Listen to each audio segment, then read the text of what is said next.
ಉದ್ದೇಶದ ಪರವಾಗಿ ಬಂದಿರೋ ನಮ್ಮ ಕ್ಯಾಬಿನೆಟ್ ಸಮಿತಿ ಅಧ್ಯಕ್ಷರಾದ ಧರ್ಮಶೇಖರ್ ಅವರು ಬಲಗಡೆ, ನಮ್ಮ ಮಂಜಣ್ಣನವರು, ನಮ್ಮ ವೀರಶೈವ ರುದ್ರಭೂಮಿ ಸಮಾಜದ ಅಧ್ಯಕ್ಷರು ಹೊಸದಾಗಿ ಚುನಾಯಿತರಾದಂಥ ಶಿವಯ್ಯನವರು, ನಮ್ಮ ಮಾಜಿ ಜಿಲ್ಲಾ ಪಂಚಾಯತ್ ಸದಸ್ಯರಾದಂಥ ಸ್ವಾಮಣ್ಣನವರು, ನಮ್ಮ ಕಾಂಗ್ರೆಸ್ ಪಕ್ಷದ ಜಯಪ್ಪನವರು ಹಾಗೂ ಸಿದ್ದಯ್ಯನವರು, ಸಿದ್ದರಾಜ್ ಅವರು, ರಾಜುರವರು, ಆಮೇಲೆ ನಮ್ಮ ಕೌನ್ಸಿಲರ್ ಸಂತೋಷರವರು, ಶಿವಣ್ಣ ಬಾಬು ದಿವಾಕರ್ ಬಾಬು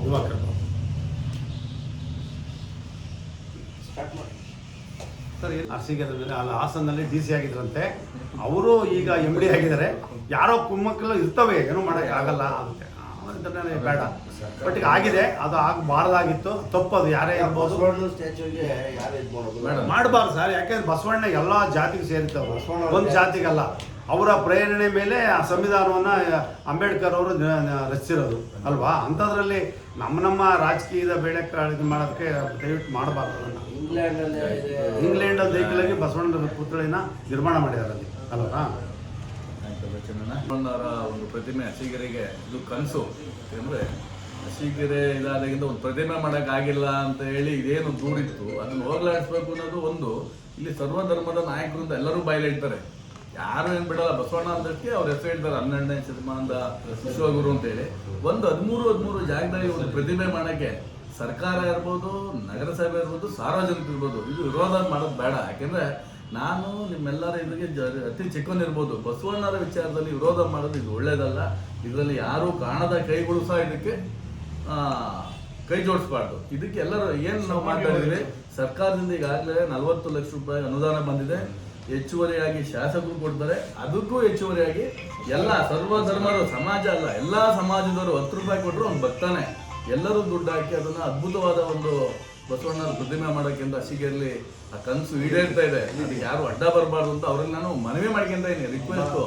ಬೇಕಾದ್ರೆ ಅದು ಯಾರು ಅಡ್ಡ ಬರ್ತಾರೆ ಅವ್ರಿಗೆ ಬೇಕಾದ್ರೆ ಖಾಲಿ ಬಿದ್ದು ಕ್ಷಮೆ ಕೇಳ್ಬಿಡೋಣ, ಅದಕ್ಕೇನು ತಪ್ಪೇನಿಲ್ಲ. ಅದಕ್ಕೆ ಯಾರು ಅಡ್ಡ ಬರೋದು ಬೇಡ. ಒಳ್ಳೆ ಜಾಗದಲ್ಲಿ ಆಗ್ತಾಯಿದೆ. ಏನಕ್ಕೆ ಅಲ್ಲಿ ಮಾಡ್ತಾ ಇದ್ದು ಒಂದು ತಿಳ್ಕೊಳ್ರಿ. ರೈಲ್ವೆ ಸ್ಟೇಷನಿಂದ ಒಂದು ಅಲ್ಲಿಂದ ಬಂದರೆ ಸೆಕೆಂಡ್ ಒಂದು ಆ ಒಂದು ಬಸ್ ಸ್ಟ್ಯಾಂಡ್ ಹೊಸದು ನಿರ್ಮಾಣ ಆಗ್ತದೆ ಇವತ್ತು 30-35 ಕೋಟಿಲಿ. ಅದಕ್ಕೆ ಶ್ರೀ ಬಸವೇಶ್ವರ ಬಸ್ ನಿಲ್ದಾಣ ನಾಮಕರಣ ಮಾಡ್ತಾರೆ, ಅದು ಅಲ್ಲೇ ಇರಬೇಕು. ಅದರಿಂದ ಇದಕ್ಕೆ ಯಾರು ವಿರೋಧ ಮಾಡೋದು ಬೇಡ. ಮುಂದಿನ ದಿನಗಳಲ್ಲಿ ರಾಜಕೀಯವಾಗಿ ಮಾಡೋಣ. ಈ ಒಂದು ಬಸವಣ್ಣನ ಪ್ರತಿಮೆಗೆ ಅರಸೀಕೆರೆ ತಾಲೂಕಲ್ಲಿ ರಾಜಕೀಯ ಮಾಡೋದು ಬೇಡ. ಅದನ್ನು ದಯಮಾಡಿ ವಿರೋಧ ಮಾಡೋರು ನೇರವಾಗಿ ಬಂದು ಯಾವ ಉದ್ದೇಶಕ್ಕೆ ಮಾಡ್ತಾರೆ ಅಂತ ಹೇಳಿದ್ರೆ ಅದಕ್ಕೆ ನಾವು ಬೇಕಾದ್ರೆ ಸ್ಪಷ್ಟನೆ ಮಾಡ್ತೀವಿ.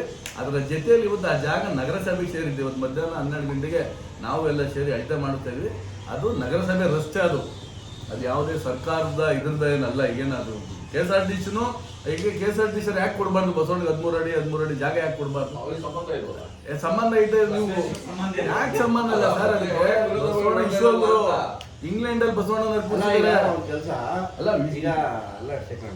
ಅದು ಜಾಗ ನಗರಸಭೆದಾಗಲಿ KSRTCಯಲ್ಲಿ ಬಸವಣ್ಣರಿಗೆ ಯಾಕೆ KSRTC ಅವರು ಪರಿಹಾರ ಸ್ಟ್ಯಾಚ್ಯೂ ಮಾಡ್ತೀವಿ ಹೇಳ್ತಾರೆ. ನಾವು KSRTC ಯಾರು ವಿರೋಧ ಮಾಡಕ್ಕೆ ಯಾರು ಬಸವಣ್ಣರಿಗೆ ಈಗ ಪುತ್ಥಳಿ ನಿರ್ಮಾಣ ಮಾಡಿ ಇನ್ನು ಅದಕ್ಕೇನೆ ಅವ್ರು ವಿರೋಧ ಮಾಡ್ತಾರೆ.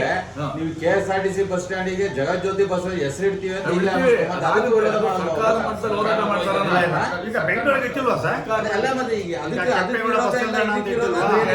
ದಯಮಾಡಿ ಈ ಬಸವಣ್ಣರ ಪುತ್ಥಳಿಗೆ ಸಾರ್ವಜನಿಕರಾಗಲಿ ಯಾವುದೇ ವರ್ಗದ ಜನ ಆಗಲಿ ಯಾರೂ ಸಹ ಇದಕ್ಕೆ ಅಡ್ಡಿಪಡಿಸೋದು ಬೇಡ. ಶಾಸಕರ ಇಚ್ಛಾಶಕ್ತಿಗೆ 40 ಲಕ್ಷ ಇವತ್ತು ಗ್ರಾಂಟ್ ಆಕ್ಷನ್ ಬಂದಿದ್ದಾರೆ. ಹೆಚ್ಚಿನದಾಗಿ ಶಾಸಕರು ಕೊಡ್ತಾ ಇದ್ದಾರೆ.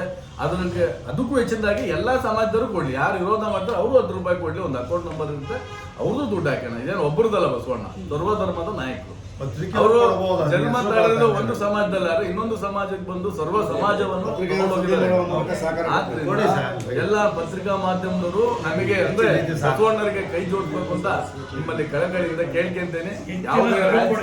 ಯಾವುದೇ ರಾಜಕೀಯ ಆಗಿರೋದು ಯಾರು ಬೇಡ.